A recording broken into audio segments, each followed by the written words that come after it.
अस्सलाम वालेकुम, it's Mohammad Nadir. Welcome back to another reaction video. तो गाइस, आज का जो रिएक्शन है वो जो तुर्की में ज़ल्ज़ला है उसके ऊपर आज की वीडियो का रिएक्शन होगा। तो सुनने में आ रहा है कि तुर्की और सीरिया में सबसे ज़्यादा तबाही हुई है। जो मतलब कि आलीशान जो बिल्डिंगें थी वहाँ पे, अब वो सब वहाँ पे कुछ भी नहीं है। वहाँ पे सब मलबा, ठीक है, सब कुछ गिर गया और लोग जो हैं वो उसके नीचे दबे हुए हैं।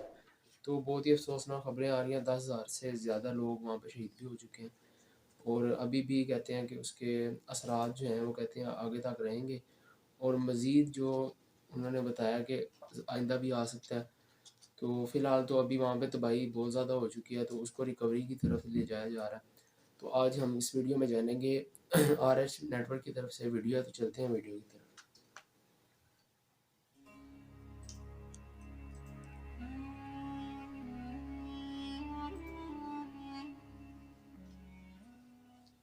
दोस्तों, तुर्की देश की जिस तरह की तस्वीरें इस वक्त इंटरनेट की मदद से हम लोगों तक पहुंच रही हैं, वो यकीनी तौर पर न सिर्फ दिल को दहला देने वाली बल्कि हद से ज्यादा रुला देने वाली भी हैं।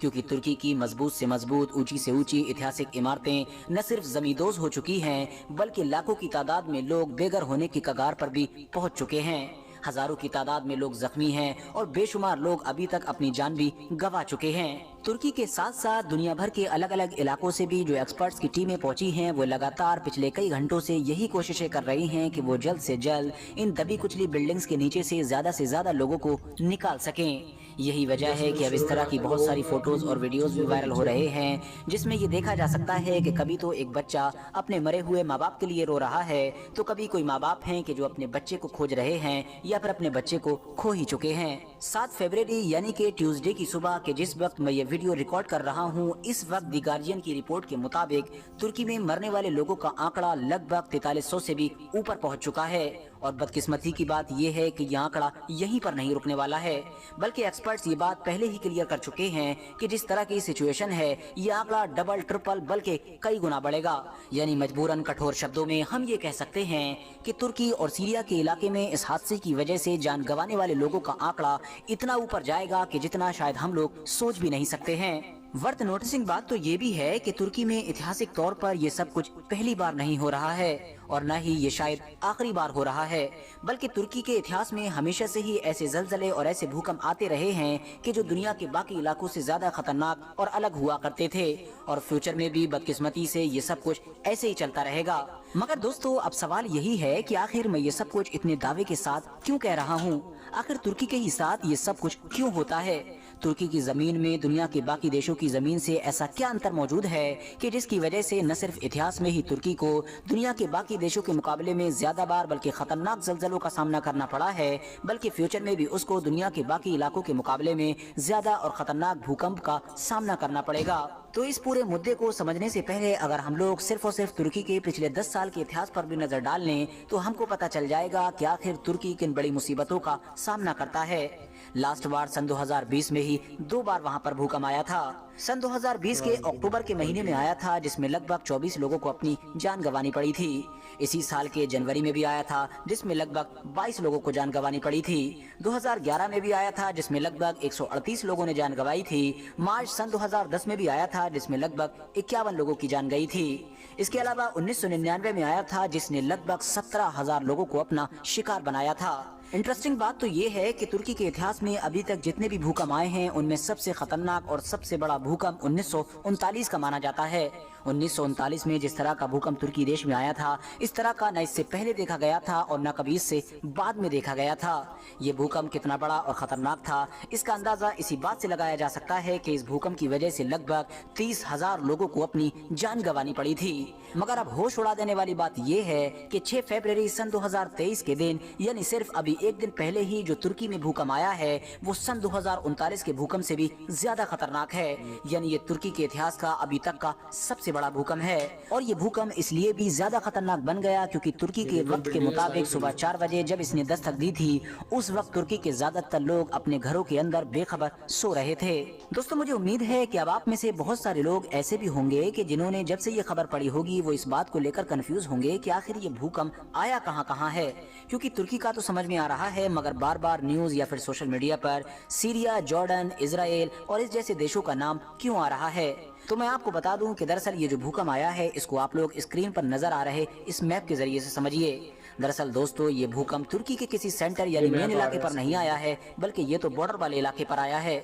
इस हिसाब से इस पूरे भूकंप ने तुर्की के इलाके के साथ साथ सीरिया के भी एक अच्छे खासे इलाके को कवर किया है और इसका हल्का फुल्का असर इसराइल, फिलिस्तीन, जॉर्डन, लेबनान इन जैसे देशों में भी दिखाई दिया है।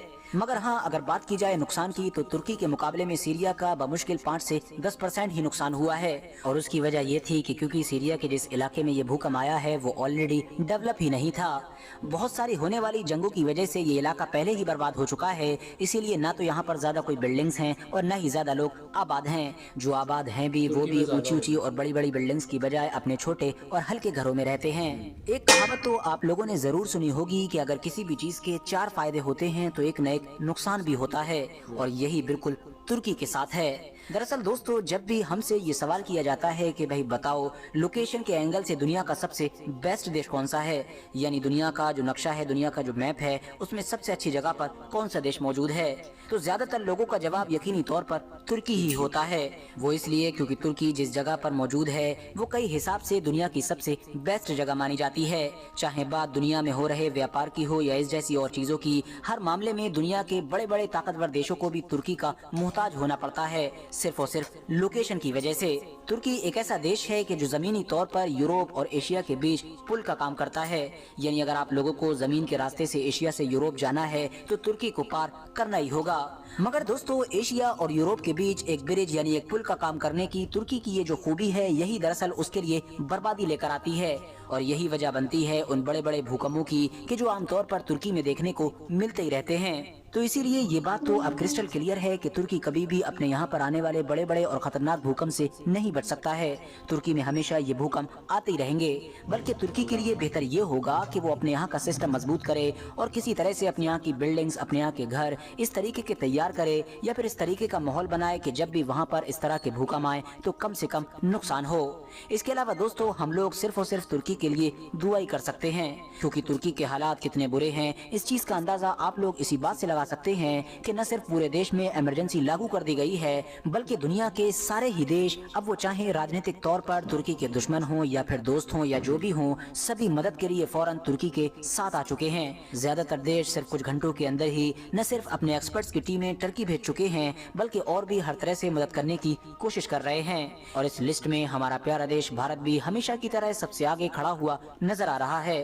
फिलहाल दोस्तों आज की अपनी वीडियो को हम यहीं पर खत्म करते हैं। इस वीडियो को अपने दोस्तों के साथ आगे जरूर शेयर करें और इसी तरह की नॉलेजेबल और अपडेटेड वीडियोस हमेशा देखने के लिए हमारे इस चैनल को सब्सक्राइब करने के साथ साथ बेल आइकन को भी जरूर था प्रेस इसका करें। रिएक्शन इसमें तुर्की में जो नुकसान हुआ है, मैंने आपको वीडियो के शुरू में भी कहा था कि बहुत थोड़ा नुकसान हुआ, बहुत ज़्यादा नुकसान हुआ है, मतलब कि जिसे रिकवर करने में ना बहुत ज़्यादा अरसा लग जाना, क्योंकि जो दूसरे ममालिक हैं वो भी मदद के लिए आ रहे हैं। जैसे उन्होंने बताया ये इंडिया की वीडियो थी ना, तो इसलिए इंडिया भी या दूसरे मुल्क भी हैं जो, यानी जो उन्होंने कहा कि उनके साथ किसी की मजहबी जो इख्तलाफ है या वैसे किसी कोई इख्तलाफ है, बट इस वक्त जब वो मुश्किल में है तो सब उनकी मदद के लिए जा रहे हैं, करनी भी चाहिए। और जो मुश्किल में है उसकी मदद करनी चाहिए। बड़ी अफसोसनाक खबर थी। तो अब तक बहुत सारे लोग भी शहीद भी हो रहे हैं और कुछ लोग अभी उसके नीचे भी हैं, उनको भी इमरजेंसी किया जा रहा है। तो हमें भी चाहिए कि उनके लिए ज़्यादा से ज़्यादा हम दुआ ही कर सकते हैं, ठीक है, हम दुआ ही कर सकते हैं और उनको डोनेट करें। आपको पता है जैसे कि ऑनलाइन और यूट्यूब पे भी और सोशल मीडिया अकाउंट्स पे आता है कि उन्हें डोनेट करें, वहाँ पे जहाँ पे आपको सही लगता है उन्हें डोनेट करें, ठीक है, और उनकी मदद करें। जैसे फ्रॉड के दिनों में भी ऐसे ही जहाँ जहाँ पाकिस्तान में भी आया था तो ऐसे ही दूसरे मालिक ने मदद की, ऐसी जो भी मुश्किल में होता है उनकी मदद करनी चाहिए, उनके लिए दुआ करनी चाहिए। अल्लाह ताला सबको अपनी रहमत में रखे, सबके ऊपर अपना रहम करे, फजल करे, करम करे और उन्हें जल्द से जल्द इस नुकसान से निकाले और आइंदा इससे मतलब कि नागहानी आफात से सबको महफूज रखे। तो वीडियो को लाइक करें, कमेंट करें, शेयर करें, चैनल को ज़रूर सब्सक्राइब करें और कमेंट सेक्शन में उनके लिए ज़रूर दुआ करें। मिलते हैं आपसे नेक्स्ट वीडियो में।